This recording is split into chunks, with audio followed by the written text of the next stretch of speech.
Point number 3، انبیاء کرام علیہ السلام اپنی قبروں میں زندہ ہیں اور ان کی زندگی نمبر 1 اخروی ہے یعنی آخرت کی زندگی، نمبر 2 برزخی ہے یعنی ان سین بیریئر، نظر نہیں آ سکتی، نمبر 3 جنتی ہے، اور نمبر 4 جسمانی پلس روحانی ہے لیکن اس کی کیفیت برزخی ہے۔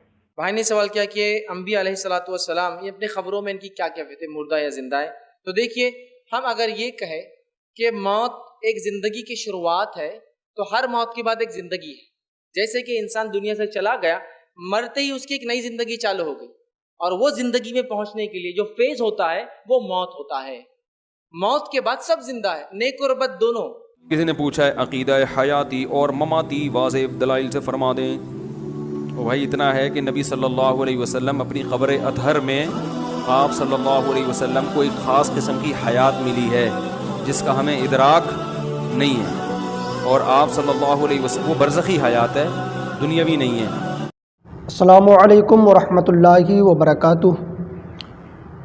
حضور صلی اللہ علیہ وسلم قرآن اور احادیث کی روشنی میں کیا اپنی قبر انور میں آج بھی زندہ ہیں یا نہیں، اور مزید یہ کہ صحابہ کرام کا اس تعلق سے کیا عقیدہ رہا ہے۔ تو سب سے پہلے ہم قرآن شریف میں دیکھتے ہیں کہ قرآن شریف میں اس تعلق سے کیا آیات ہیں۔ اللہ رب العزت نے حضور صلی اللہ علیہ وسلم کے لیے کیا ارشاد فرمایا کہ حضور صلی اللہ علیہ وسلم آج بھی زندہ ہیں یا نہیں ہیں۔ یہ میرے سامنے قرآن شریف ہے، اس کا پارہ نمبر 21 سورہ احزاب کی آیت نمبر 6 میں رب ارشاد فرماتا ہے، النبی اولیٰ بالمؤمنین من انفسہم، نبی مومنین کی جانوں سے زیادہ قریب ہیں۔ اللہ نے ارشاد فرمایا کہ میرا محبوب کی شان یہ ہے کہ وہ ایمان والوں کی جانوں سے زیادہ قریب ہیں، یعنی کہ ایمان والے خود اپنی جانوں کے اتنا قریب نہیں ہے کہ جتنا کہ حضور صلی اللہ علیہ وسلم ایمان والوں کی جانوں کے قریب ہیں۔ اب یہاں پر بات ہو رہی تھی حضور صلی اللہ علیہ وسلم کے وصال کے بعد میں زندہ ہونے یا نہ ہونے کے تعلق سے، لیکن رب نے ارشاد فرمایا کہ تم زندہ ہونے یا نہ ہونے کے تعلق سے بات کرتے ہو۔ میرے محبوب کی تو شان یہ ہے کہ وہ ایمان والوں کی جانوں سے اتنا قریب ہے، اتنا قریب ہے کہ خود ایمان والے اپنی جانوں کے اتنا قریب نہیں ہیں۔ اب یہاں تو مسئلہ ہی ختم ہو گیا کہ حضور صلی اللہ علیہ وسلم زندہ ہونے کے ساتھ ساتھ میں حاضر و ناظر بھی ہیں، حاضر و ناظر بھی ہیں، حالات سے باخبر بھی ہیں۔ ایمان والے کیا کرتے ہیں حضور صلی اللہ علیہ وسلم اس کو ملاحظہ بھی فرماتے ہیں۔ کیوں؟ کیونکہ یہ رب نے کہا ہے کہ یہ نبی مومنین کی جانوں کے بالکل قریب ہیں، بالکل قریب، اتنا قریب ہے کہ خود ایمان والے اپنی جانوں کے اتنا قریب نہیں ہے۔ اسی طریقے سے کلام پاک میں اللہ رب العزت نے دوسری جگہ پر ارشاد فرمایا، یہ پارہ نمبر 11 ہے، سورہ توبہ کی آیت نمبر 128 میں رب ارشاد فرماتا ہے، لقد جاءکم رسول من انفسکم عزیز علیہ ما عنتم حریص علیکم بالمؤمنین رؤوف الرحیم۔ رب ارشاد فرماتا ہے، یہاں پر آپ ذرا لاسٹ والی الفاظ پر آپ غور دیں تو رب نے ارشاد فرمایا بالمؤمنین رؤوف الرحیم، اس میں آپ ذرا غور دیں۔ رب ارشاد فرماتا ہے کہ میرے محبوب کی شان یہ ہے کہ وہ مومنین پر مہربان بھی ہیں اور رحیم بھی ہیں، مہربان بھی ہیں اور رحیم بھی ہیں۔ اور یہ حضور صلی اللہ علیہ وسلم کی شان ہے کہ وہ آج بھی ایمان والوں پر مہربان بھی ہیں، رحیم بھی ہیں۔ یہ نہیں کہا کہ اے میرے محبوب تو جب تک ایمان والوں پر مہربان ہے جب تک تو زندہ ہے، انتقال کے بعد میں تو مہربان نہیں رہے گا، یہ ارشاد نہیں فرمایا، بلکہ کیا ارشاد فرمایا کہ میرے محبوب کی شان یہ ہے کہ وہ ایمان والوں پر مہربان بھی ہیں، مومنین پر، مسلمانوں پر مہربان بھی ہیں اور رحم کرنے والے بھی ہیں، رحیم بھی ہیں۔ اور یہ قیامت تک آنے والے جتنے بھی ایمان والے ہیں سب کے لیے یہی حکم ہے کہ اے ایمان والو تم گھبراؤ مت، پریشان مت ہو۔ کیوں؟ کیونکہ حضور صلی اللہ علیہ وسلم کی یہ شان ہے، ایمان والوں پر مہربان بھی ہیں اور رحیم بھی ہیں، اور مہربان ہونے کے لیے زندہ ہونا ضروری ہے۔ اگر مہربان ہوں گے تو ان کے لیے یہ ضروری ہے کہ وہ زندہ بھی ہوں۔ کیوں؟ کیونکہ اگر مہربان ہوں اور زندہ نہ ہوں تو پھر مہربان کیسے ہوں گے؟ اور رب نے ارشاد فرمایا کہ میرا محبوب مہربان بھی ہے اور رحم کرنے والا بھی ہے۔ رحم تبھی کر سکتے ہیں جب کہ زندہ ہوں، اور حضور صلی اللہ علیہ وسلم زندہ ہیں، اسی لیے رب نے ارشاد فرمایا کہ وہ مہربان بھی ہیں اور رحم کرنے والے بھی ہیں۔ یہ کلام پاک کی 2 آیتیں میں نے پیش کی۔ اس کے علاوہ اور بھی دیگر آیات ہیں کہ جن سے یہ استدلال کیا جاتا ہے کہ حضور صلی اللہ علیہ وسلم آج بھی اپنے قبر انور میں زندہ ہیں۔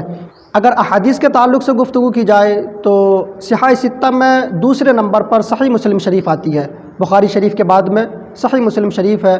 تو صحیح مسلم شریف کی جلد نمبر 4 حضرت انس بن مالک رضی اللہ تعالیٰ عنہ سے مروی ہے، وہ کہتے ہیں کہ حضور صلی اللہ علیہ وسلم نے معراج کے واقعات کو ذکر کرتے ہوئے ارشاد فرمایا، اور حدیث پاک کا مفہوم یہ ہے کہ حضور صلی اللہ علیہ وسلم جب معراج کے لیے رب کے قرب خاص میں گئے تو حضور صلی اللہ علیہ وسلم نے ارشاد فرمایا، حضرت موسیٰ علیہ السلام کی قبر کے پاس سے ہو کر کے میں گزرا تو میں نے کیا دیکھا؟ حضور صلی اللہ علیہ وسلم نے ارشاد فرمایا، میں نے دیکھا کہ موسیٰ علیہ السلام اپنی قبر انور میں کھڑے ہو کر کے نماز ادا کر رہے ہیں۔ حضور صلی اللہ علیہ وسلم نے کیا ارشاد فرمایا کہ میں نے دیکھا، یہ حضور کا فرمان ہے کہ میں نے دیکھا کہ حضرت موسیٰ علیہ السلام اپنی قبر میں کھڑے ہو کر کے نماز ادا کر رہے ہیں۔ اب یہاں پر آپ ذرا غور دیں، نماز زندہ لوگ پڑھا کرتے ہیں، مردہ نہیں پڑھا کرتے۔ اور دوسری بات یہ کہ پھر یہ نہیں فرمایا کہ لیٹ کر کے پڑھ رہے تھے یا بیٹھ کر کے، ارشاد فرمایا کھڑے ہو کر کے پڑھ رہے تھے۔ کھڑے مردہ نہیں ہوا کرتے بلکہ زندہ ہوا کرتے ہیں۔ یہاں پر حضور صلی اللہ علیہ وسلم نے اپنی امت کو یہ عقیدہ دیا ہے کہ اے میرے امتیو دیکھ لو، کوئی بھی نبی مردہ نہیں ہے، سب کے سب زندہ ہیں۔ جب موسیٰ علیہ السلام زندہ ہیں تو پھر جو موسیٰ علیہ السلام سے بھی افضل ہیں، اور وہ کون ہے؟ حضور صلی اللہ علیہ وسلم کی ذات، وہ کیسے زندہ نہیں ہو سکتے؟ اور اسی حدیث پاک کو یہ جو میں نے موسیٰ علیہ السلام کے تعلق سے ذکر کی، اسی حدیث پاک کو سنن نسائی میں ذکر کیا، مسند امام احمد بن حنبل میں ذکر کیا، اور دیگر جو احادیث کی کتب ہیں اسی حدیث کو مختلف الفاظ کے ساتھ میں ذکر کیا ہے۔ اس حدیث سے بھی یہ ثابت ہوتا ہے کہ تمام انبیاء کرام، خود حضور صلی اللہ علیہ وسلم بھی اپنی قبر انور میں اپنے جسد مبارک کے ساتھ میں آج بھی زندہ ہیں۔ اب اس تعلق سے صحابہ کرام کا کیا عقیدہ رہا؟ تو اس تعلق سے سب سے پہلے صحابہ کرام میں سب سے افضل حضرت ابو بکر صدیق ہیں۔ ان کا عقیدہ دیکھیں تو حضرت ابو بکر صدیق کے تعلق سے لکھا ہے مورخین نے، جب حضرت ابو بکر صدیق کا وصال کا وقت آیا تو حضرت ابو بکر صدیق نے سب لوگوں کو جمع کیا تھے۔ آپ نے ارشاد فرمایا، اے لوگوں، جب میرا انتقال ہو جائے، میری روح تن سے جدا ہو جائے تو میرے جنازے کو حضور صلی اللہ علیہ وسلم کے حجرے کے قریب لے کر کے جانا، اور لے جانے کے بعد میں عرض کرنا، یا رسول اللہ، یہ آپ کا غلام ہے، آپ کا چاہنے والا، آپ کا دوست ہے، یہ آپ کے پہلو میں دفن ہونا چاہتا ہے، آپ اس کے بارے میں کیا کہتے ہیں؟ کیا آپ کی اجازت ہے یا نہیں ہے؟ اگر حضور صلی اللہ علیہ وسلم اجازت دے دیں تو مجھے حضور کے پہلو میں دفن کر دینا، ورنہ تو جنت البقیع میں میرا دفن کرنا۔ حضرت ابو بکر صدیق رضی اللہ تعالیٰ عنہ کا جب وصال ہوا تو حضرت ابو بکر صدیق کے کہنے کے مطابق، آپ کی وصیت کے مطابق، آپ کے جنازے کو حضور صلی اللہ علیہ وسلم کا جو حجرے کا جو دروازہ تھا اس کے سامنے لے جا کر کے آپ کا جنازہ رکھا گیا حضرت ابو بکر صدیق کا، اور عرض کی گئی، یا رسول اللہ، یہ آپ کا چاہنے والا آپ کے پہلو میں دفن ہونا چاہتا ہے، آپ کی اس بارے میں کیا رائے ہے؟ حضور صلی اللہ علیہ وسلم کے قبر انور سے آواز آئی کہ رفیق کو رفیق کے پاس پہنچا دو، دوست کو دوست کے پاس پہنچا دو۔ جب یہ آواز سنی تو حضرت ابوبکر صدیق کو اسی وقت حضور صلی اللہ علیہ وسلم کے پہلو میں دفن کر دیا گیا۔ آپ ذرا یہاں پر غور دیں، ان میں حضرت علی بھی ہے جن کو حضور صلی اللہ علیہ وسلم نے باب العلم کہا، حضرت عمر فاروق اعظم بھی ہیں، حضرت عثمان غنی بھی ہیں، لیکن کسی نے اعتراض نہیں کیا۔ کیوں؟ کیونکہ سب کا یہ عقیدہ رہا ہے کہ حضور صلی اللہ علیہ وسلم اپنے وصال کے بعد میں بھی زندہ ہیں، ورنہ تو حضرت علی یہ کہہ سکتے تھے کہ اے ابو بکر، یہ تم کیا کہہ رہے ہو؟ حضور صلی اللہ علیہ وسلم کو تو وصال ہو گیا، وہ کیسے جواب دے سکتے ہیں؟ لیکن نہیں، کسی نے بھی نہیں کہا، اور حضور صلی اللہ علیہ وسلم کی طرف سے پھر آواز بھی آئی، اجازت بھی دی گئی۔ اور صرف یہی نہیں، حضرت عمر فاروق اعظم کا جب وصال کا وقت آیا تب بھی انہوں نے اسی طریقے سے وصیت کی، لیکن کسی نے کوئی اعتراض نہیں کیا۔ کیوں؟ کیونکہ سب کا یہ عقیدہ رہا ہے کہ حضور صلی اللہ علیہ وسلم اپنے وصال کے بعد میں آج بھی زندہ ہیں اپنے جسد مبارک کے ساتھ۔